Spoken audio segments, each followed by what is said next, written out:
പുരോഗമനത്തിൻ്റെ വക്താക്കൾ എന്ന് പറയുന്നവർ, പ്രത്യേകിച്ചും അങ്ങനെ അവകാശപ്പെടുന്ന ഇടതുപക്ഷ പാർട്ടികൾ, കമ്മ്യൂണിസ്റ്റ് പാർട്ടികൾ, അവരാണ് എപ്പോഴും ഇവിടെ രാഷ്ട്രീയ വ്യവസ്ഥയിൽ ആധിപത്യം ഉണ്ടായിരുന്നു. ഇനി അവർ ഇലക്ഷനിൽ തോൽക്കുന്ന സമയത്ത് പോലും അവർ സൃഷ്ടിക്കുന്ന നെറേറ്റീവ്സ്, ആഖ്യാനങ്ങളാണ് സമൂഹം മൊത്തത്തിൽ വിശ്വസിക്കുന്നത്. അവരുടെ രാഷ്ട്രീയ എതിരാളികൾ പോലും അതിനെ എൻഡോഴ്സ് ചെയ്യുന്നു എന്നുള്ളതാണ്. കേരളത്തിലിപ്പോൾ LDF പറയുന്ന നെറേറ്റീവ്സ് അത് തന്നെയാണ് പലപ്പോഴും UDF ഫോളോ ചെയ്യുന്നത്. അതിൽ അവരെ കടത്തിവെട്ടാൻ ഞങ്ങൾക്ക് എങ്ങനെ കഴിയും എന്നുള്ളതാണ് അവർ നോക്കുന്നത്.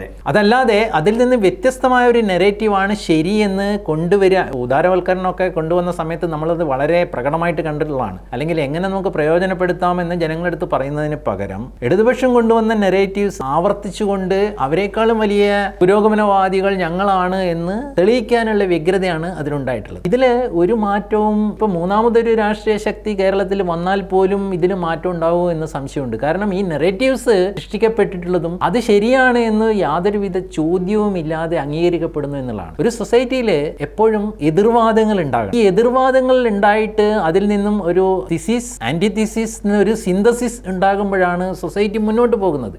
ഇവിടെ ആ ഒരു ആന്റിതിസിസോ സിന്തസിസോ ഇല്ല.